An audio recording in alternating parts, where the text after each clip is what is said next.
Remember these guys? Fix-It sticks? So they are the choice that I ended up with for my torque wrench set.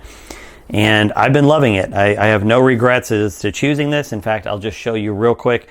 I still have this setup that has a 60, a 15, a 45, and a 25. I've added a couple extra bits of my own. I also have both the wrenches for my rad system just nicely tucked. You know, they're just nicely tucked in these little Velcro straps right here. And I've been very, very happy. This is the wrench, and this particular kit came with 2 of these extended action bits. One fits my forward action screw and one fits my rear action screw. But I got an email notification about a week and a half ago that there were some new products, and so I don't know, like I said, I'm kind of a fanboy of their stuff, so I went ahead and just ordered them.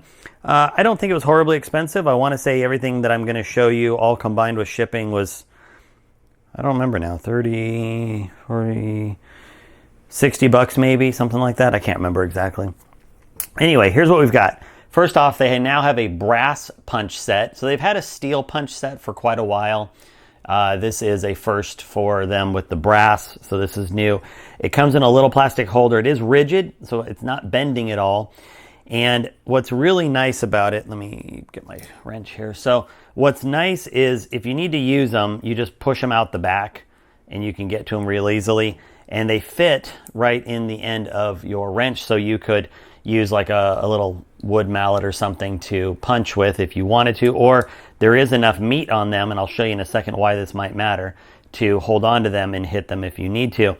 They do, they're kind of counterboard in the back with a steel insert so that when they go into something that's magnetic, they're not coming out.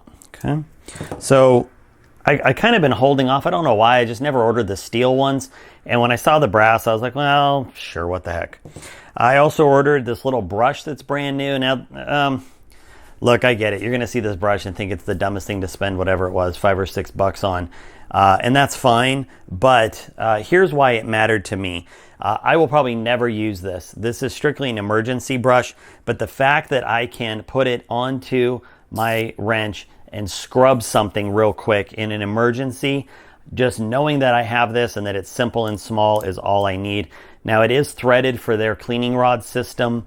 Yeah, so I don't have a cleaning rod that's male. All my cleaning rods are female, so you know it won't fit on that. But I wouldn't use it anyway. But for me, this is just great to be able to have a little brush on the end. Again, it's got a steel end to it so that it's magnetic as well. Same thing, it ain't shaking out. So I showed you these 2 action screws or action bits that are extended that come with the more expensive kits. He's never sold these separately. Now you can buy them separately. I already had these 2, so I went ahead and bought one that was just a little smaller. I have no idea what I would use it for, but it was really cheap and I was already paying for shipping, so I figured why not. But these are like standard Remington type action screws. He also has a 4th one that made no sense to me to buy for my purposes because I would never use it, but it's another kind of action screw. And then these are, I think, are made for AICS stuff or something like that. But I like the size. It happens to be a 1/8, and I figured why not. Okay. I also went ahead and bought their, it's hard to see here, this is their magnetic pouch. So I'll just show you real quick. So it's just a magnetic pouch. It's got the Velcro on that side, and then this is just smooth. And what that's designed for is some of their pouches have a Velcro on them, and you can just stick this here, and now if I'm working on something, it sticks. Okay. Again, any of this stuff that has the magnetic inserts is going to, well, this is different, but it still has a magnetic insert, but it's mostly brass. But, you know, any of your bits and stuff are going to sit there. So if I'm working on a project, maybe at the line or something critical, I can put that there and I don't have to worry about it, you know, really falling out or going anywhere. So again, just made sense for me to go ahead and pick that up. The last item is this. And I can't tell how I feel about it yet for a couple reasons. I'll show you. It is a hammerhead. Now, it's designed to go into, and again, it's brass with a metal insert, so it sticks into the magnet. And this is great, except I have the ratcheting version.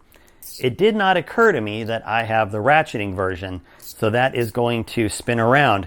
So if I am trying to, hit something, it's going to have a propensity to want to go off, so I might have to, maybe brace it a little bit and give it a hit. But I do like that it gives you, it's not really a lot of weight, but it does give you some kind of mass item to strike with. Now, if you have any of their other kits that don't come with the ratchet, you could certainly use this with ease. But I have the ratchet, so I don't know. It didn't occur to me that would happen when I bought it, and it wasn't very expensive, and I don't have any regrets about buying it. I'm just trying to think about it. Now, here's the other thing to think about. If you buy the hammerhead and you buy the brass punches, you can't use this to hit these mounted in this. So my original thought was, if I buy the punch set, they go in here, you can hold it nice out to the side, and you can use, like I've got a little wood mallet I take with me to matches. I could easily tap on that and use it, which I certainly could. But if I want to use this as a hammer, now I have to hold this. And again, they give you enough meat where I don't think I would have a problem for the limited number of things I would use. It's also possible that I might just, let me think about this.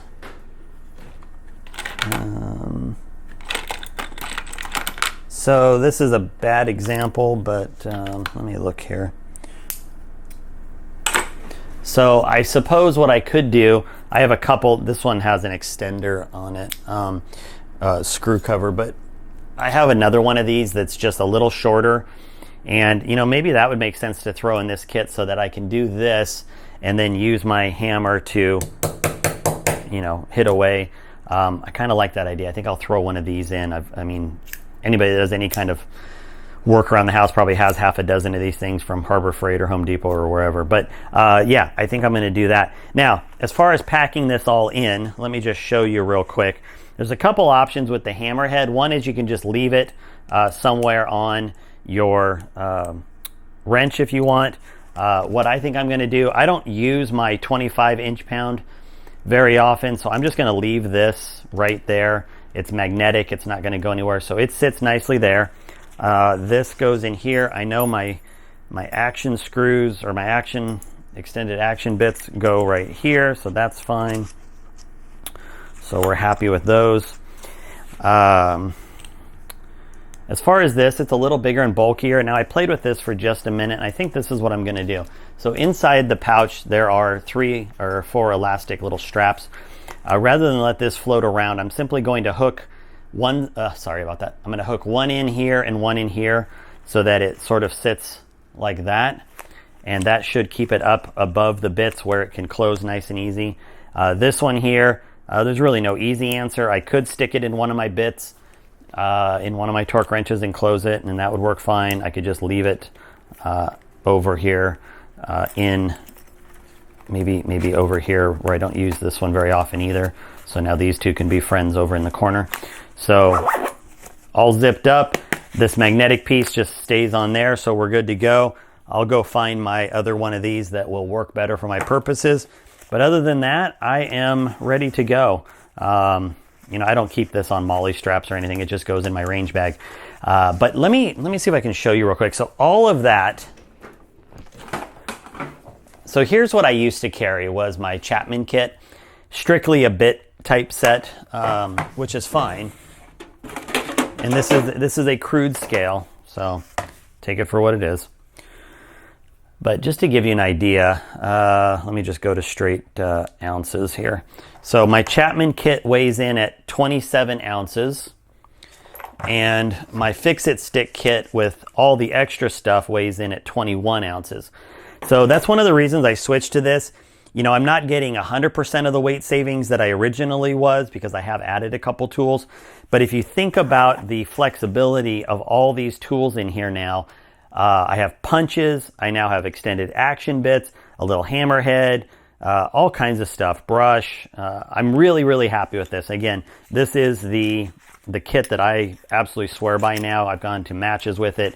It has served me very well, and it's left me lacking nothing. So there's just my little recap of some new Fix-It Stick toys and what they might be able to do for you. So if you have any questions, hit me up below. Thanks for watching. Have a good one.